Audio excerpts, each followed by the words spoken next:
What is up, ladies and gentlemen? Cjthecheesedj here, and we are back with another video for you guys today. And today we are on Monster Hunter. Now guys, the purpose of this video is our current favorite top 5 builds. Now at the moment you can currently see one of the builds in front of you looking absolutely demonic. This set is probably my favorite set out of the lot, but guys, we'll be going over their skills, the abilities, the armor sets, and we'll be showcasing them to you against the monsters in battle. So guys, without further ado, let's get into it. Alrighty guys, so coming in at number 5, we have our Cjthecheesedj armor set along with our Cjthecheesedj Venom Blade. As you can tell, this essentially is an armor set consisted of Cjthecheesedj armor as well as the Cjthecheesedj weapon.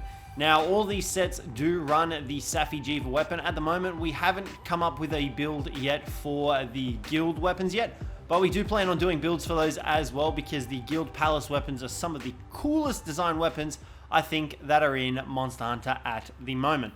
Now as for skills itself, you can currently see we've got attack boost level 7, crit boost level 3, weakness exploit level 3, health boost level 2, blast attack level 2, crit eye, agitator, heat guard, blight resistance, airborne, peak performance, fortify, resentment, resuscitate, evade window, free meal, and coalescence. Now, this set isn't fully optimized. We are still missing a couple of gems, but this does manage to do the job. You can also notice our Cjthecheesedj Venom Blade is missing an extra ability, because we are currently trying to go for the Teostra Essence. However, we have had no luck going for that, because as you can see from our armor, we've got Cjthecheesedj's Crested Crown Beta, the Crested Chest Beta, the Kaiser Van Braces Beta, the Kaiser Coil Beta, and the Cjthecheesedj Crested Boots. Main reason we want the Teostra Essence is so that we get that Master's Touch, so we don't lose sharpness on critical attacks. And with this set, you will pretty much be critting every single time you hit a damaged or weakened part of the monster. Now, as well as that, we've also got the Challenger Charm level 2. That is yet to be upgraded as well, but once we do that, it'll be up to level 4, which is great. Now, our Glider Mantle is slotted with Recovery Up and Part Breaker.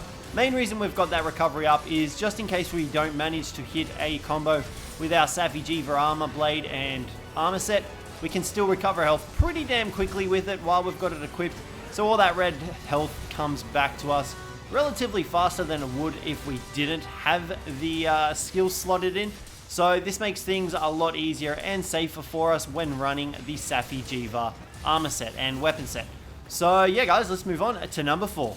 Now, you guys saw this armor set at the beginning of the video. This is with our layered armor equipped to it, and this is running the Cjthecheesedj heavy bowgun.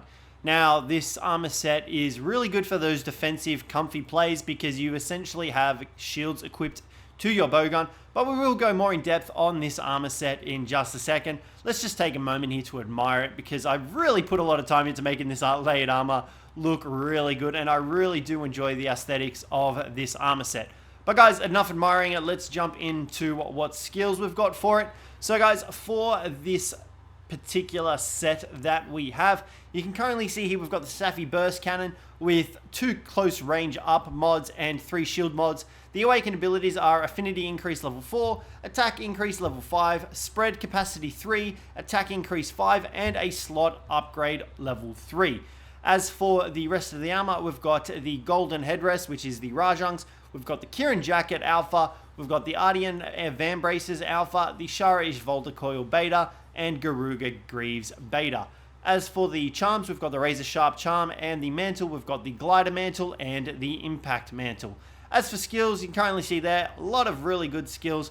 Our Glider Mantle gives us attack boost level 2, as well as wide range and free meal, I believe, and then our Impact Mantle gives us the 2 levels of Slugger. So you want to chuck Slugger on the Impact Mantle, because the Impact Mantle already does slugging damage, so putting extra slugging potential on it makes you stun monsters a lot easier. So the main purpose of this build is to sit behind your gigantic shield and take absolutely no damage whatsoever and just absolutely destroy the monster. With Crit Eye, Crit Boost, and Wex, you can easily take out monsters in like under 7 minutes. I have done it before. It was very satisfying. You've got plenty of health. The only skill that I probably should slot into here that I haven't yet is Guard Up. We do have the jewel for it. I just don't know why we haven't slotted it in. I guess with Guard level 5, we didn't really think about it too much. And then you've also got the razor sharp / spear shot to spare you any extra shots in case you fire them. You know, they can save you, and that in turn creates more DPS for you as well. And you've got spread power shots level 2, which adds a whole new layer of damage. Your ammo slotting is 8 rounds, which is absolutely incredible. And when these pellets are hidden for 38 damage each, that's 38 by 7 pellets. You're looking at insane amounts of damage. Now, this is also if you don't have spare shot triggering as well, because if you do have spare shot triggering, you will deal more damage, which just adds a whole heap of extra stuff onto it. Now, as well as that, if you've got the monster part wounded, you will do even more damage. You're looking at upwards of 2,800 damage per, I guess you could call it round? Per cartridge, I guess, of the spread ammo. So this armor set is great for just sitting behind, tanking monster damage, and just dealing a crap ton of damage to all those around you. Now guys, coming in at number 3, we have our Insect Glaive set. Now, this is pretty much very similar to the longsword set, because you do want Master's Touch on majority of the sets that you run for DPS, because they provide you with like essentially infinite sharpness. So it's really great. We've got a little bit of laid armor on this set as well. I think we've got the oolong pants, we've got the Cjthecheesedj face mask, as you can see, and then the Brute Tigress chest mail. But guys, enough admiring the armor. Let's jump into what the actual set is. So for this set, we've got quite a bit. So we've got Safi's Shatter Spear, which is pretty damn strong with 180 blast element, 13 affinity. As for the awakened abilities, we've got attack increase level 6, attack increase level 4, affinity increase level 4, attack increase 5, and sharpness increase 4. Just to get a little bit extra sharpness, we also have the Kaiser Crown Beta headpiece, the Rex Raw Mail Beta piece, the Kaiser Van braces, the Kaiser Coil, and the Garuga Greaves. As for our charm, we've got the Challenger Charm, and our 2 mantles, we have the Glider Mantle and the Impact Mantle. As for our skills, you can see on the right side there, we've got Attack Boost level 6, Crit Eye level 5. Main reason we've only got level 5 is because we do manage to reach max affinity with the affinity on our Shatter Spear as well, so we didn't need to slot in 2 extra critical eyes onto that because of that reason. We've got Works level 3, Peak Performance level 3, Health Boost level 2, level 3 with the Mantles, Blast Attack level 2, which pairs really well with the Insect Glaive because the Blast is a sort of sub-skill from the Kaiser Armor. Crit Boost level 3, we do need to try and find a way to slot in another Crit Boost jewel. It was a little bit hard though. As long as we've got the first level of Crit Boost though, we weren't too stressed. Agitator, Heat Guard, Recovery Up, Handicraft, Airborne, and we've just got a bunch of sort of small skills here. Latent Power, Fortify, Affinity Sliding, Slugger, Free Meal, and Flinch Free.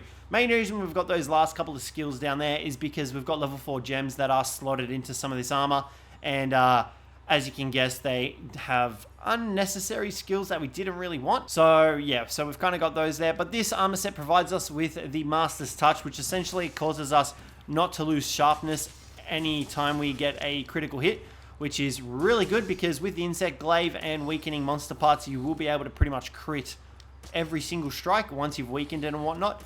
And with the, I guess you could call it when you're fully loaded up, when your Kinsect is fully loaded up, you'll be hitting like crazy with the DPS combos, and it's absolutely great. Make sure you do utilize the Kinsect's, Nectar attack to try and rack up that blast damage as well, because that will cause you to deal extra blast damage to the target, and you know, that makes them explode, and who doesn't love explosions? So like I said, we've also got the Impact Mantle as well slotted with Slugger, because you can knock out monsters with Slugger skills and the Impact Mantle on normal melee weapons. So guys, let's move on to armor set number 2. Now guys, coming in at number 2, we have our hammer set. Now, I have been a hammer user for as long as I can remember when it comes to Monster Hunter, and this set is definitely no different. However, it is my second favorite set because a new set has taken over that ranking, and I've been really enjoying playing it lately. So you'll find out what that is at number 1. But the hammer set is still one of my go-to sets, and that is why it is at the number 2 slot. And I just love the laid armor we've got for it. So guys, let's go over the equipment that we're using and the skills. Now, this set is essentially the same as some of the other sets. It's amazing how much you can sort of pair sets together by using the same armors. So essentially, you can see we've got the same armor sets: Kaiser, Rex, Garuga Greaves. This provides us with Master's Touch, so we don't lose sharpness. Also have the Challenger Charm, which is one of the most underrated charms. You definitely want Agitator because it adds just such a big boost to your DPS and your affinity. So make sure you try and get that as maxed as best as you can. We also then have the Glider Mantle, same gems, and the Impact Mantle. I bet you guys saw that one coming. Now, as for skills, you can see down the side there, Crit Boost, Crit Eye, Crit Boost, Weakness Exploit, Peak Performance, which wasn't on the other ones, because you want to be staying at full health with your hammer using, because you'll be able to stun more effectively. You'll be able to deal a lot more damage at full health. We also have Blast Attack, which is just a subset from the Armour. Nothing really different aside from that in this set. We do have an Airborne Jewel slotted into this, as well as a Divine Blessing Jewel. And that is pretty much it. As for our weapon, we've got the Safi's Bind Crusher, which gives us Paralysis. And we also have 4 abilities: Sharpness Increase level 5, Sharpness Increase level 5, Attack Increase level 5, Attack Increase level 4, and Attack Increase level 6. Reason we've got those 2 sharpness increases is because we've pushed it over into purple territory, which means we will be able to deal more DPS with purple sharpness than we were to deal with white sharpness, for example. And because we've got that Master's Touch, we should not be losing any sharpness while we are attacking monsters. Well, we should be attacking the right parts of the monsters, but you know, you get the meaning, because if you can manage to attack the weak parts of the monsters with your hammer, you won't be losing sharpness, and you can easily deal a ton of damage with the Big Bang attacks with any of your hammer attacks. You're looking at like an insane amount of damage, like easily 600 damage on your final Big Bang finisher, which is a lot of damage. I definitely love me the hammer, and it's just one of my favorite weapons to use, especially because you can stun monsters back to back with it. You know, you stun them when you first come in with your hammer. Once you've done your level 3 charge up attack, you can then Clutch Claw onto them, and that in itself is generally enough to stun a monster. And if you don't manage to stun it by the Clutch Claw attack, you then weaken it, you soften up its part, and that is generally enough to stun the monster. Then you chuck on your Impact Mantle, and you're just looking at back-to-back stuns for a solid duration of the hunt. So yeah, I definitely do love me some hammer, guys. Definitely give it a shot if you haven't. But for now, let's move on to set number 1. Alrighty guys, and coming in at set number 1, we have our Sticky Bowgun set. I absolutely love this set. I wasn't a light bowgun user for majority of World. I did use the heavy bowgun right at the beginning before they nerfed slicing ammo, because that was hella crazy and so much fun. But I haven't really been a big fan of light bowguns since that. So we decided to give the Safi's Aqua Shot a go, and boy oh boy, it is my favorite set to play at the moment. It is absolutely incredible and I love it. So guys, let's take a look at what the set comprises of. It is slightly different to the last sets, you know, because obviously it's a bowgun set, so we're not relying on sharpness or anything like that. So for our equipment, we've got Safi's Aqua Shot, we've got the custom mods, we've got a recoil suppressor, 2 evading reloads, and a power barrel. You can swap around the power barrel for the worm shot mod. I personally wasn't a fan of it, with the one where you actually fire the mines instead of placing them on the ground. I do prefer our Wyvern Blast instead of that, but each to their own. Now, as for our abilities, we've got a Attack Increase level 6, Attack Increase level 5, Nakakuga Essence, which is essential for this, Attack Increase level 5, and Recoil Suppressor.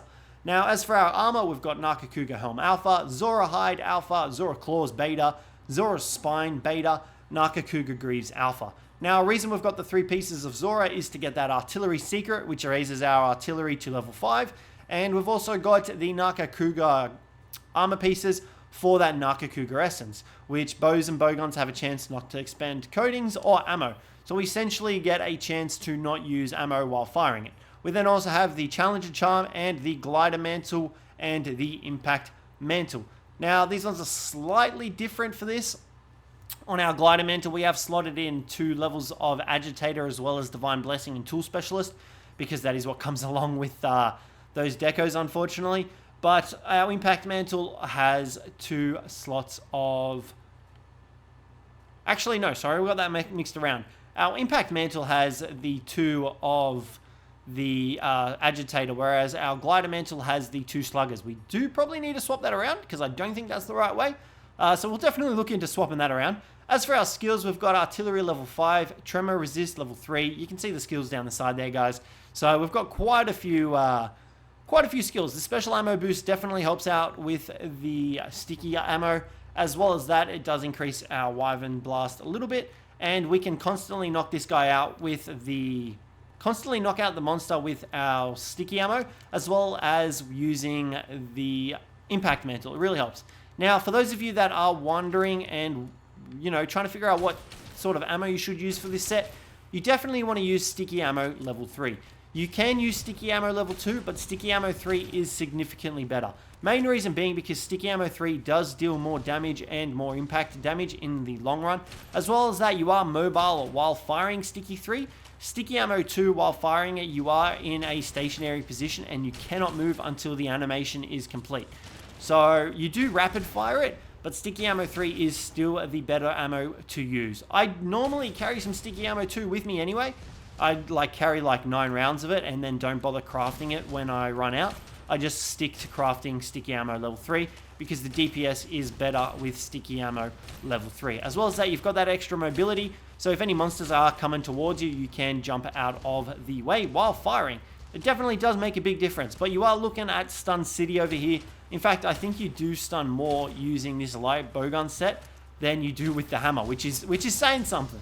So I really do enjoy the light bowgun weapon that we use here. And then if you run out of sticky ammo and crafting materials to make the sticky ammo, you can then switch over to water ammo, which this particular bowgun does a rapid fire, which is really good for those that are weak to water damage. There are sets that are built up around using water ammo as a primary ammo. However, I don't have a set for that because I just like using the sticky ammo. So guys, that is going to wrap up today's video. Let me know what you thought of it down below. Let me know if you want to see more Monster Hunter videos. I do have a couple of build videos in mind that we are thinking of using in regards to the new Guild Palace weapons, because I do really like the design of those weapons. So I kind of wanted to come up with a set for them because Cjthecheesedj is the current meta at the moment. So a lot of people are using Cjthecheesedj weapons, as you can tell, because this video, literally all our sets do comprise of Cjthecheesedj armor and weapons. But yeah, guys, let me know what you thought of the video. Don't forget to leave a like, subscribe down below for more. But other than that, guys, I will catch you in the next one.